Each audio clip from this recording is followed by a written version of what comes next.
industry standard of podcasting at the moment is like going in really like this, right? Just generic conversation.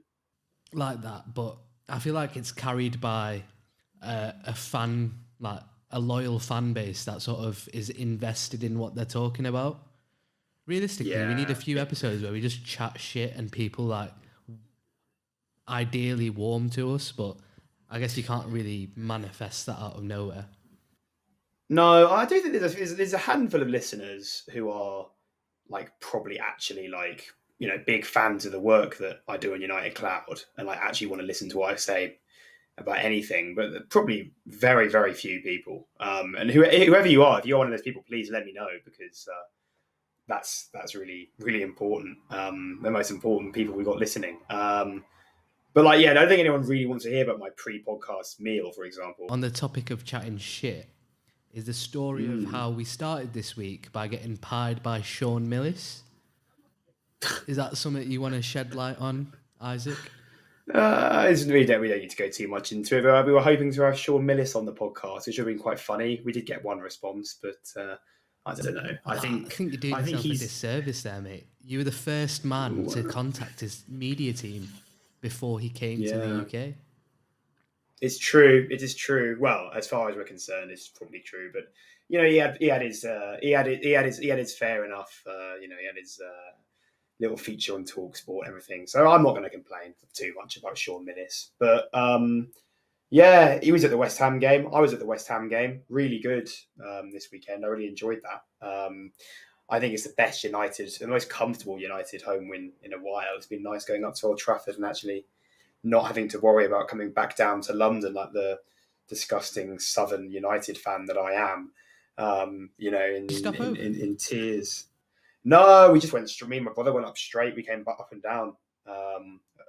Full day of anti-West Coast. Oh, right. Okay. Yeah, I heard you had a couple nightmares on that day as well, or was it an easy ride? I don't know. It was a day of strikes. So our train actually did get cancelled. The only problem was it meant that we couldn't get. We thought we were going to have a Pizza Express afterwards, but to be honest with you, I had a Pizza Express the other day, and it was like the worst thing ever. I love Pizza Express, but really going down in my estimation anyway. So yeah, we didn't get a chance for a pizza after the game. We just went straight on the train. Then we realised our train was cancelled, so sat on another train for 20 minutes. Everyone knows about Avanti West Coast. Well, if you don't know about Avanti West Coast, it's a terrible service between London and Manchester. Yeah. Follow Isaac's Twitter if you don't know about Avanti West Coast. Yeah, at Isaac Lasky, the personal one. It's basically me just complaining about, occasionally retweeting some United Cloud stuff, and then otherwise complaining about the infrastructure in this country. I mean, we spoke about how other podcasts sort of industry standard is chatting shit. We've managed to chat shit for about 3 minutes. Hopefully that's interesting enough shit to make the pod. If not, we're going straight into the pod and the Gegenpress. So welcome to the United Cloud. Episode 3. Yeah, episode 3. First time that I've done the intro because, we've been holding off on Isaac doing the intro because he is the man himself. But hopefully, if you have stuck around for the first 2 episodes, you know who I am by now. You obviously know Isaac. He is the man himself. And if you have stuck around for the first 2 episodes, you might know and be a bit more familiar with the structure of how we start the podcast. We start it with a section called a Gegenpress, a section dedicated to giving Isaac some tough, tricky topics of conversation which are quite relevant in United media and going through them as concisely as possible. And the topics are chose based off Isaac's social media feed, based off the things that have been quite relevant and popping off. The first one, if we're going to jump straight into the Gegenpress, was the fact that Ten Hag said when his strongest squad was available, he would return with some good performances for Man United. And the post you did was a little quote post that said, "You didn't believe me." And that did fairly well. Isaac, as quickly and concisely as possible, what did you make of United returning with a stronger squad and hopefully repaying what the manager said? The first thing I want to say, and this isn't explicitly United related, is that people often use those like Bleacher Report style like quotes as memes. So I started doing it in my own posts. And I used the "you didn't believe me" as a meme for my teammates talking about my five-a-side tactics this week when we won our first game. But yeah, they didn't believe him. I believed him. I believed that we spoke about it in the last two podcasts anyway, how the tactical level of the team would improve massively when players returned, and we've seen what a big difference Martinez and Casemiro made already, especially Martinez. More on that later. But yeah, I think he said it was his strongest squad that he had at his disposal as well for the West Ham game ever since he's arrived at Old Trafford. And I think that was absolutely correct. Still got Mason Mount to come back, which would be very interesting to see. But I genuinely think that this is a much better team than it's been given credit for much of the season. And that's because of injuries. And now we've got everyone back. It looks like we know what we're doing. And we will go into more detail with some features that we saw in the squad against West Ham and features about the strongest team being back. But for now, we move on to another post that did very well, relating to Old Trafford being knocked down and built a couple 100 metres into the car park. So, Isaac, what are your thoughts on that? This is a very divisive topic. There's a purist football fan section, and then people that don't really give a shit as long as it's a new stadium. What are your thoughts on this? I don't know. Maybe I'm biased because where I sit at Old Trafford isn't the best sort of location in terms of access and view and just the sort of modernity of the concourse. But I do think that upgrading Old Trafford is a requirement. And when I say upgrading, I mean starting again, upgrading to a different stadium. Now it's a very historic location and there's a lot of history there in those walls, but at the end of the day, you compare it to our rivals, and Old Trafford doesn't match it. If you've been to any of the other big six stadiums, perhaps other than Stamford Bridge, where they're looking at changing anyway, you can see the difference. And eventually, they're going to need to move out of Old Trafford because of the fact that football is moving so quickly, and they're going to want to get more fans in. It just makes sense to do it now. I don't really see what's the point in waiting. If they're going to do it in 20 years, why not just do it now? As much as anything else, the location is what matters. Put it in the car park. I think it's feasible. Do it. Go for it. Be worthwhile. Didn't you not think we want to build something on the same patch of grass? Because I look at it, that's the same patch of grass that the Busby Babes played on through to the class of 92. That patch of grass, with the iconic sloped edges. I know every time I'm at Old Trafford, sometimes I do just sit there and deep it and think, wow, people have chanted the same chants here for so many years, and now I'm part of this sort of culture. So uprooting that grass, I know it's really not that deep to some people. It's just a patch of grass. Move it 200 metres to the left, it's still a patch of grass. But to me, when I'm sat in the stands and I hear, the banks of Irwell echoing from the Stretford end, part of that, the purist in me looks at it and thinks, yeah, this is Old Trafford. I don't know if you lose a bit of that moving it 200 metres backwards into the car park, but I don't know. That's my thoughts on it, at least. Mm-hmm. I would like to respond to you, but let's keep the section moving. Maybe we can discuss it later. Yeah, let's keep it flowing.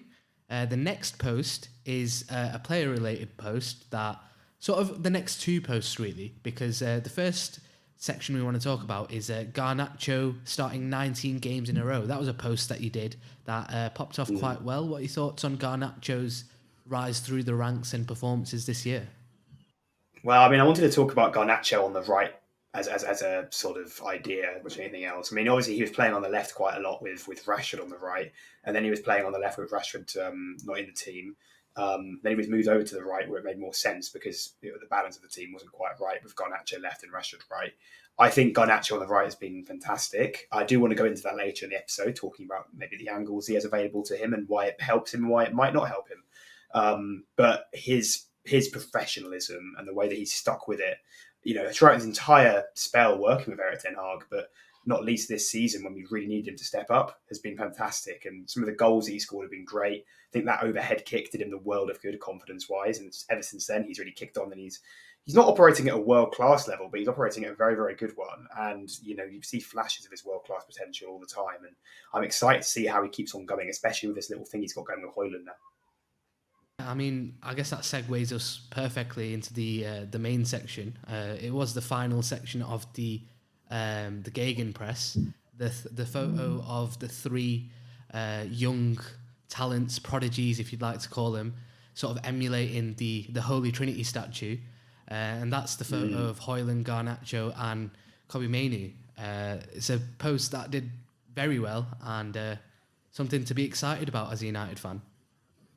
Absolutely. I don't know. I had a decent view of it from the actual that celebration unfolding from where I sit, and I took my own little picture of it. It wasn't quite as good, wasn't quite as close by any means. But honestly, like the three of them, they're very confident guys, and I think all of them have. Mainoo maybe not, but Garnacho and Højlund certainly have been questioned quite a lot this season. There was points where people were saying they weren't scoring enough, and they weren't ready, whatever. And they are young, and maybe they're not quite ready for the highest level week in, week out yet. But they have brilliant talents, and they've developed so much this season, mentally, physically, tactically. It's been really, really good to see. Garnacho, especially, more on him, but his tactical development is incredible. The understanding between the three of those players is really, really good. I thought Mainoo was outstanding against West Ham. His decision making on when to pass, when to carry, when to pick which pass is getting better all the time. So the three of them are improving so much so quickly. It's almost hard to remember that they're only, the average age is like 19 and a half or something between the three of them. It's crazy. I want to speak about something, just picking up on something you said there about Mainoo and how he was deployed. And I think recently, since Casemiro has come back, he's been deployed further up the pitch, which has allowed him to strike up some connections with Garnacho on the right and Højlund in the centre. I wanted to ask you, well, first of all, well done for playing yourself out of the Gegenpress, Isaac, and into the main section of the video. I wanted to ask you, how best do you think Mainoo can be deployed to sort of make him have connections with the three, as a three, with the two players we were talking about before? And if that's further up the pitch, or if he is doing his better work in the first third of the play.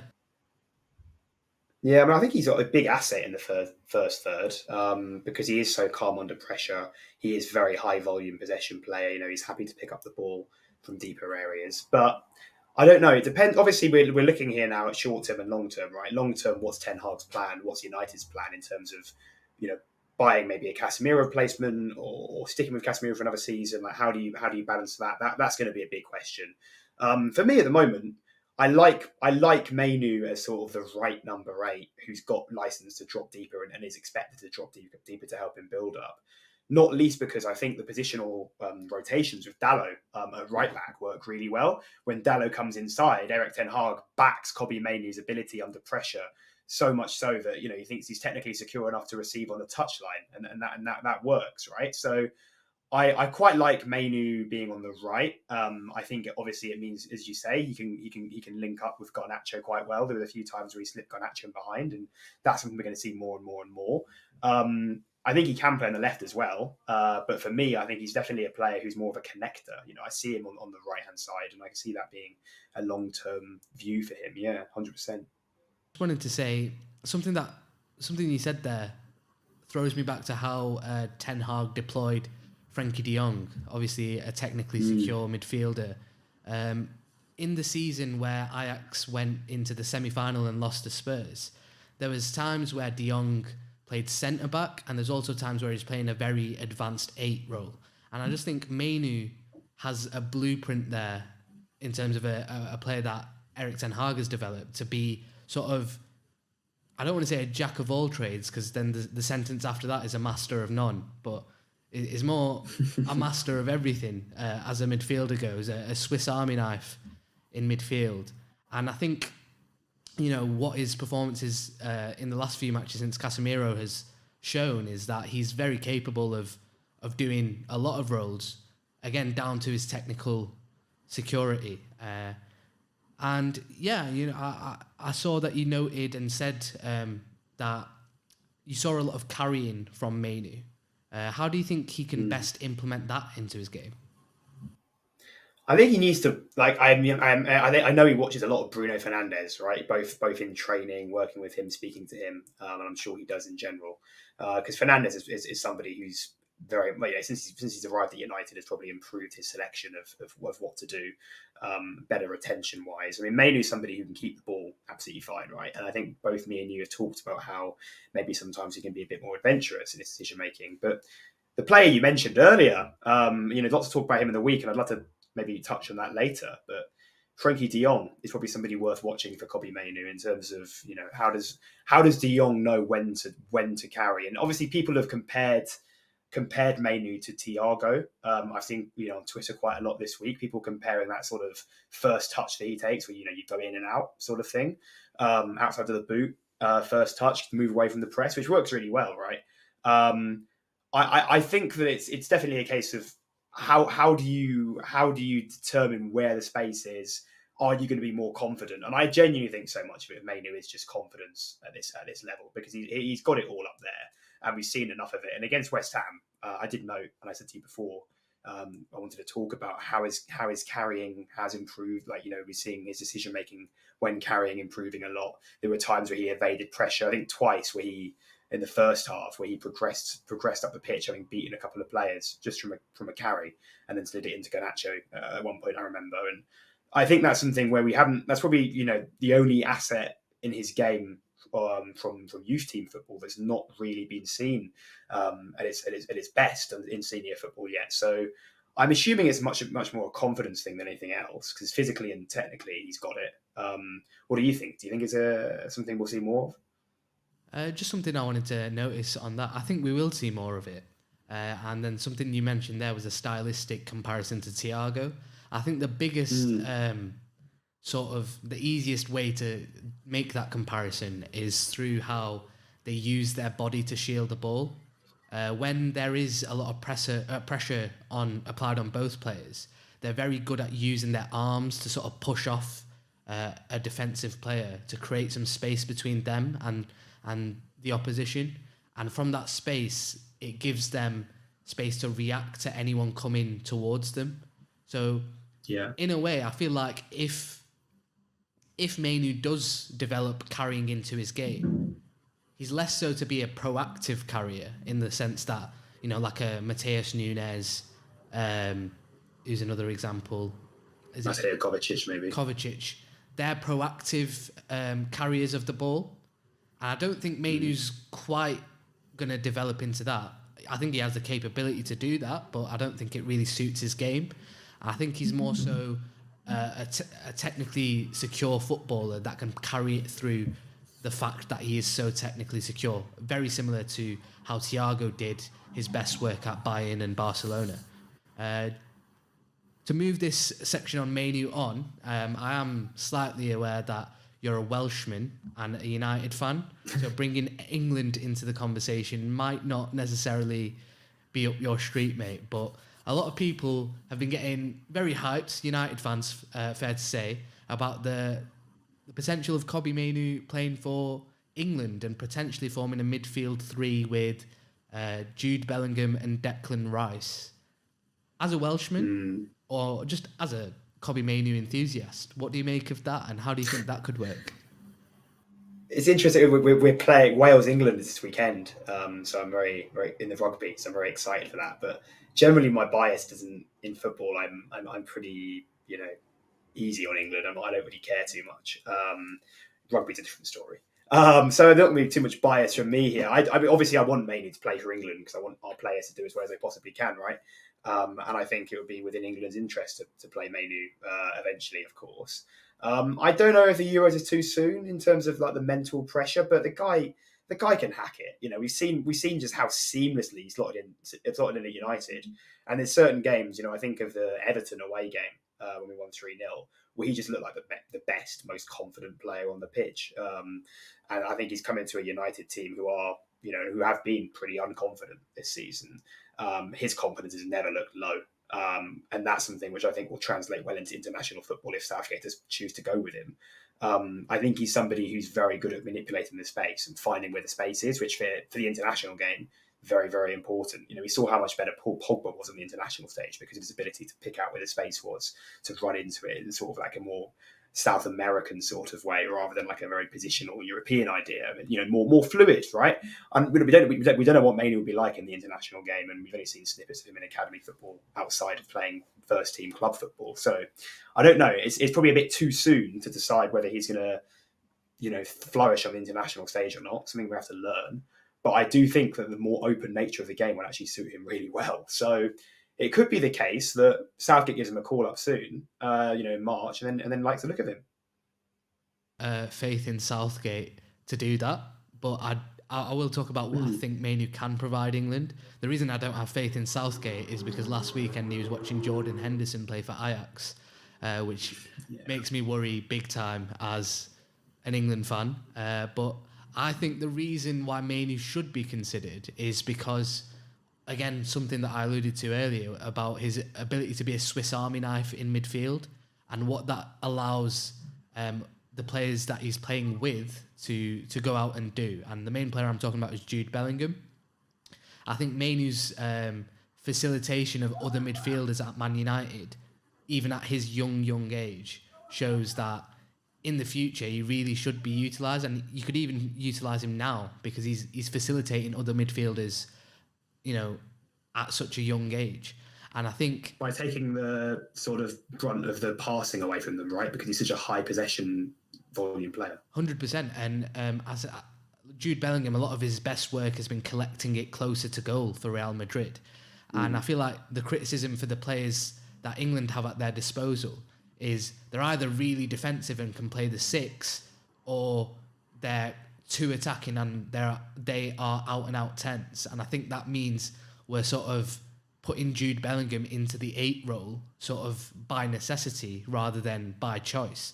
And I think playing Bellingham as a 8 is completely fine. But if we want to unlock him at all levels, a player like Mainoo, who I think has got the abilities to be a proper 8, a player that can do everything, can help facilitate Jude Bellingham in a way.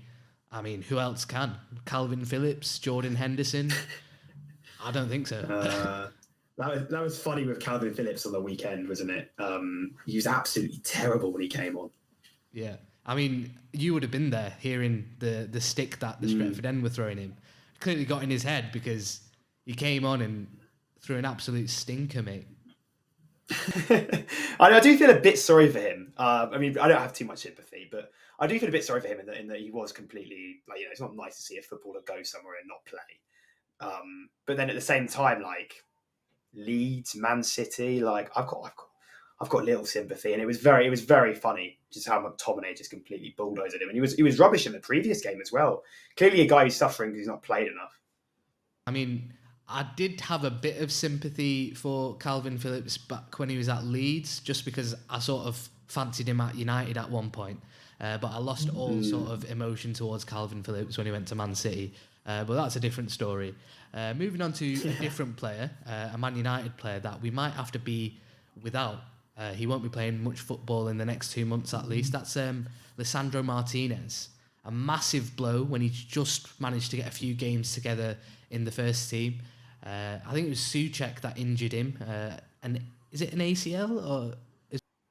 It was Sufal, and it's MCL. So the medial collateral ligament. I think I'm not a sports doctor, but it's not. It doesn't look good at all, does it? And it's very much a case of probably quite avoidable injury. Yeah, and probably something that we're better at than diagnosing him and his injury is talking about his ability to unlock Man United with certain features to his play. Izaak, I know you wanted to mention about a sort of revelation that you had. You messaged me about it, about Johnny Evans and why he's not been capable of doing the Lisandro Martinez role. And that sort of sheds light on exactly the role that Lisandro Martinez does. For a bit of context, Izaak messaged me at I think it was 11 o'clock, mate, I've just figured something out.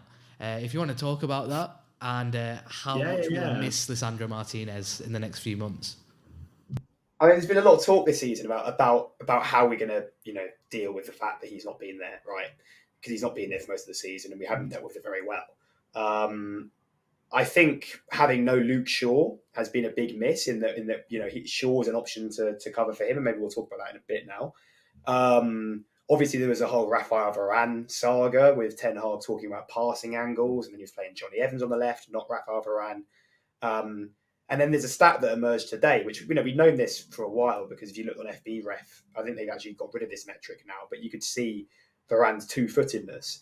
But Rafael Varane has used his left foot 48% of the time and is the joint most ambidextrous player in the Premier League. So in terms of playing on the left-hand side, why is that an issue? So we obviously discussed this last week. We were talking about sort of the two-footedness and why is a problem. And I had speculation that it was about Varane's carrying or something like that on his left. We didn't really get to the bottom of it. It's puzzled United fans all season. I think what the problem was, and this is something we see Martinez do, this season, and we didn't really do it last season, is that sort of idea of the fullback, of the centre back dropping into the second line, rather than the fullback. We saw, the way that Pep Guardiola worked last season at Man City with John Stones almost inverting from centre back, and that's what Ten Hag wanted to do with Martinez this season. Put Martinez in the second line and have the flat first line with either one of the fullbacks, the other centre back, and then Onana. Because Onana is obviously that much more gifted on the ball than De Gea was, supposedly. I think he has been, but probably not enough to justify too much so far. Anyway, I think that the problem is that Varane, facing away from goal, on receiving on his left foot, can't do it as well as Martinez, obviously, right? But then Evans is maybe a little bit better at that. His turning circle onto those sort of angles on his left maybe is a little bit better. But at the same time, it's nowhere near Martinez. And I think it's almost got to a point where Ten Hag was like, well, I'm going to stop doing this. And then you haven't got Luke Shaw to help you progress down the left-hand side. You haven't got Casemiro, who's an absolute progressive monster, although he is almost a little bit too careless in his pass selection. Monologue over. Essentially, I think that the problem without Martinez has been that there's nobody else in the squad that can do his role, especially in Luke Shaw's absence. So, I think hopefully now we can deal with it a little bit better. So let's focus on the solution then, and that is, as you alluded to, Luke Shaw. And I feel like an underrated inclusion of the solution is Tyrell Malacia, because if you move Luke Shaw into left centre back, we still lack sort of a technically secure left back that is good under a press and also can do some progression. My criticism of Malacia, who seems to be a forgotten man, last season was that he didn't do enough in the attacking third to really impress me. But one thing I do have to give him is his technical security in the first third. Do you think if Luke Shaw moves into the centre and Malacia, I think he's due to come back within the next month at least, can that be part of a solution that Ten Hag comes up with? I mean, it's what he did last season in Martinez's absence, and it worked. I mean, obviously, as I said, last season it was slightly different because we weren't doing that sort of centre-back inverting into the second line idea. I think so. And I think, Malacia has been quite badly missed in terms of his technical security this season, especially with those two both injured. Where we spoke about Malacia a little bit before, about how he's quite two-footed himself. He's good at receiving on his right. He's a very capable inverter. So it does give you a good tactical solution, especially in the first phase. I don't know. I think Ten Hag will probably go for Shaw and Malacia when Malacia is fit. But the question is, when is Malacia fit? No one really knows. And it's been, he'll be back next week. He'll be back next week. He'll be back next week for the last 3 or 4. We know he's not available for the Villa game. Hopefully he's available, after that. But if we have Malacia, I think he will do Malacia Shaw. Otherwise, I mean, Wan-Bissaka's got an injury now as well. So you can't exactly shift Dalloway. But we sent Reguilon back. We're quite stretched. I think it's far too early to look at Harry Amas, but definitely is worth mentioning him, the 16-year-old tearing up in the academy at the moment too, at left back. But I don't know. I think Malacia will probably come in and start, Let's look forward then. And that's probably something that we should preempt, at least definitely for next season, in providing cover for Lisandro Martinez, because we've seen twice now this season that when he's out, we lack a lot in terms of tactical flexibility and just developing some patterns when we play. What can we look for in the market, and who can we look for in the market that can really be good enough cover for Lisandro Martinez and potentially at right centre-back as well? Have you got a few names? I've got a couple of names I want to throw out there. I reckon you should start with your name, and we'll play off that. Yeah.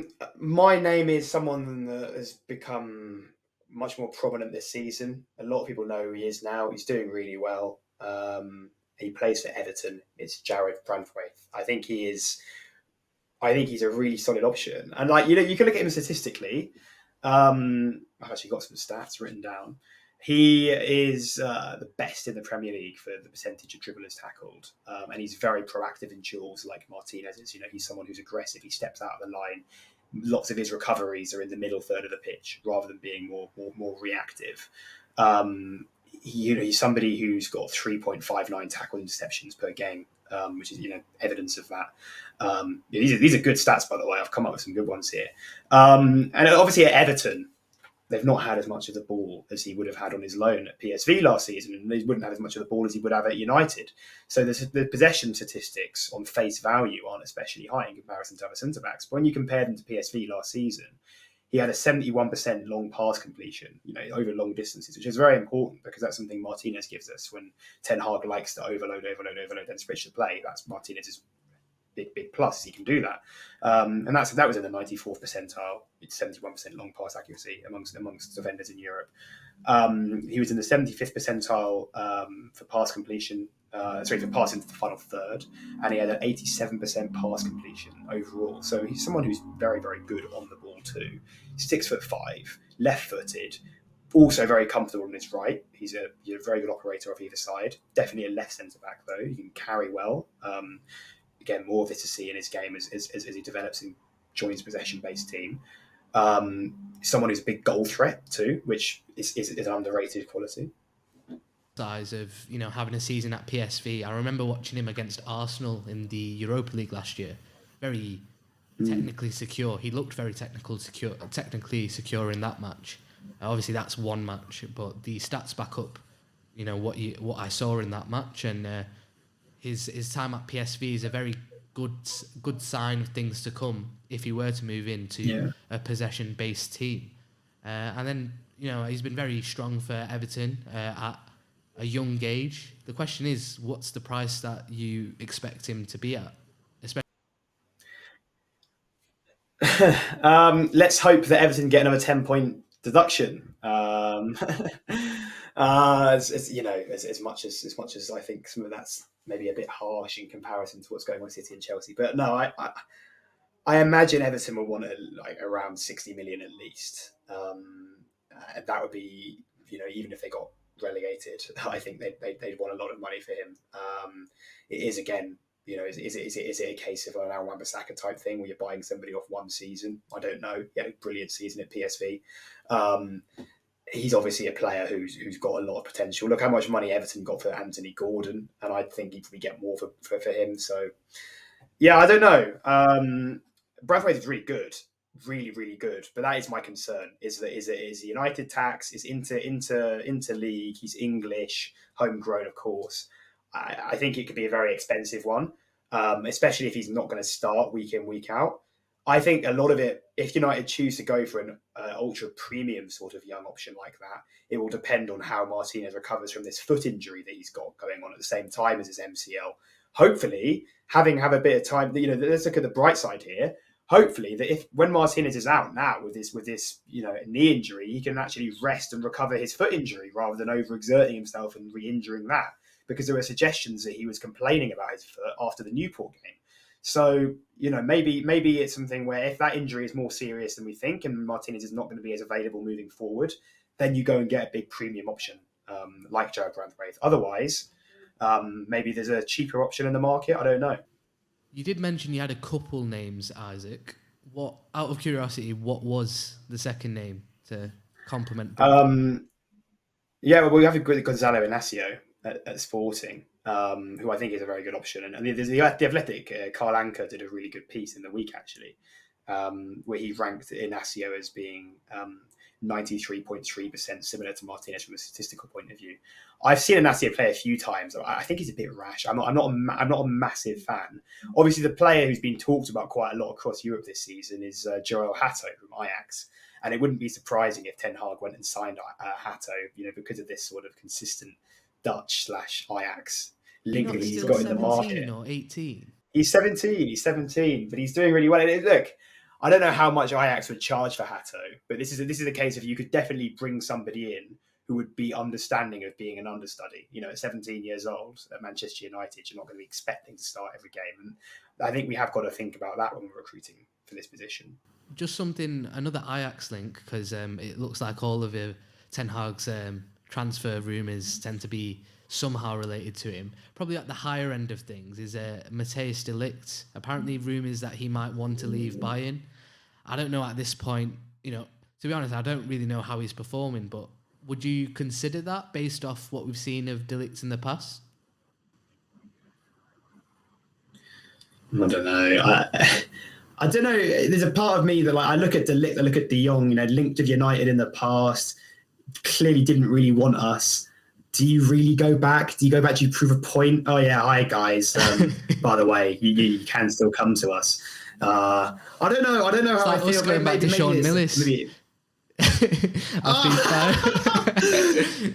don't want that to be a running theme. No hard feelings, Sean Millis. I think you took that harder than I did, but no. Genuinely, I don't know. I mean, I don't know about de Ligt. I think he's a very good player, obviously, and he did very well last season. I thought from what I saw of him, seems to have had a few injuries this year as well. I don't know. I think the right side of the fence will completely depend on the future of Harry Maguire, and it could be the case that Maguire stays another year. I think he's still got a couple more years left on his deal as well. He's had quite a long deal when he joined. Be seen, especially with Ineos saying that they're not going to keep players that aren't performing and they're happy to sort of cut ties. So it'll be interesting to see how that plays out. Isaac, I think we've managed to do our shortest pod so far. And I don't know, how do you think that went, mate? I feel like we kept it quite short and sweet, to the point.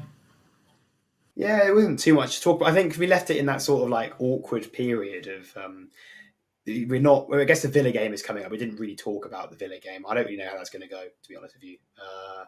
Haven't really thought about it too much, especially with Martinez being out. And we kind of left it a bit too late after West Ham to instantly be reactive. I think it was very good. It was a nice chat, mate. I enjoyed it. And I think with that, Isaac, I think it was a fairly successful pod, considering we were very unreactive and more just chatting about the general scene of. It was a bit of a chatty one, wasn't it? Really, we could talk about, if you want. I don't know if anyone's sticking around. We could talk about something completely different if you want, as in non-football related. Yeah. I don't know. What's your plan for the weekend, mate? For the weekend, mate, I'm actually having a quiet one. I've had a hectic time with work, and now I think actually no, I am going to Liverpool to see a mate who's coming to the country from Switzerland, so that's going to be interesting. And then on Sunday I'm having a quiet one. So that's not the Borussia Dortmund CEO, is it, or something like that? Nah, mate. Oh, you've dobbed me in here. I've got his number though, so if you want us to try and tap him up live on a United Cloud podcast, I think that would need quite a lot of likes for me to do that. The story behind that is he was in an event that I went to, and we sort of went up to him, and as a joke, me and my mates were like, "Oh, can we get a refund on Sancho?" And he found it quite endearing, to be fair. So 100,000 likes, and we'll call him live on the pod. That'd be so funny. That'd be so good. We could. Oh, mate, imagine how much you could ask him. It'd be really interesting, actually. Exactly. Joking aside. Any plans for you, mate? Oh no. I'm going to watch the rugby, and whatever happens to Wales will determine what I do. Is that in the Millennium Stadium? Yeah. No, it's at Twickenham. I'm not going, unfortunately. Yeah. I honestly, it's everyone. I love rugby as much as I love football. Here's a question, Isaac.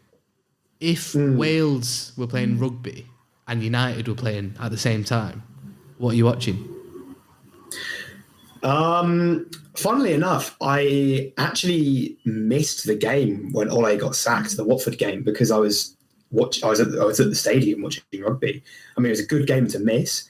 Look, typically I'll value United like Premier League game, like a big Premier League game over the rugby. Like I'd watch.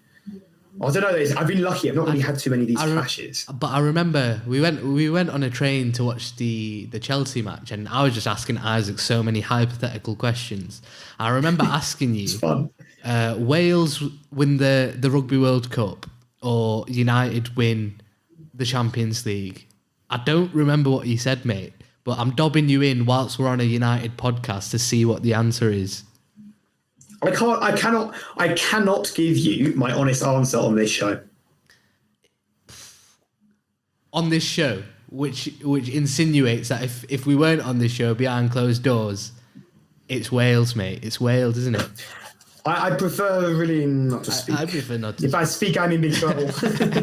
Well, I can say with my chest that I'd rather United win against Aston Villa on the weekend than England win the World Cup, because I don't really give a shit about England. So but England have already won the World Cup. If Wales won the World Cup, it would be unbelievable. In football, of course, even in rugby, like it would be I don't know. I think country over club for me. Maybe it's slightly different when I don't know.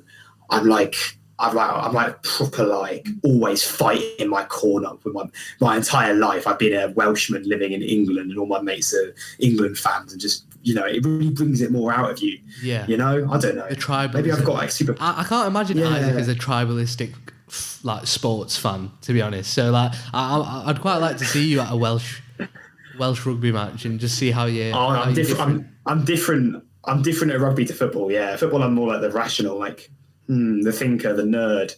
When it's rugby, I'm more of a Let's ask a question to the audience. Would you rather your country win a World Cup or a Euros? I'd imagine everyone's either like English or like Welsh speaking people. I mean, do you have many Welsh like?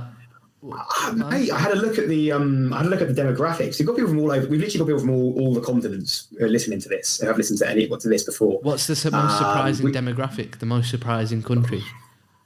I don't know. I mean, what surprised me the most is that most of the people listening were from London, which is just like, I don't know. Maybe because I'm a London United fan, they can relate to me a bit, and that's why maybe they're more hardcore followers of United Cloud. But the most surprising country was Chile.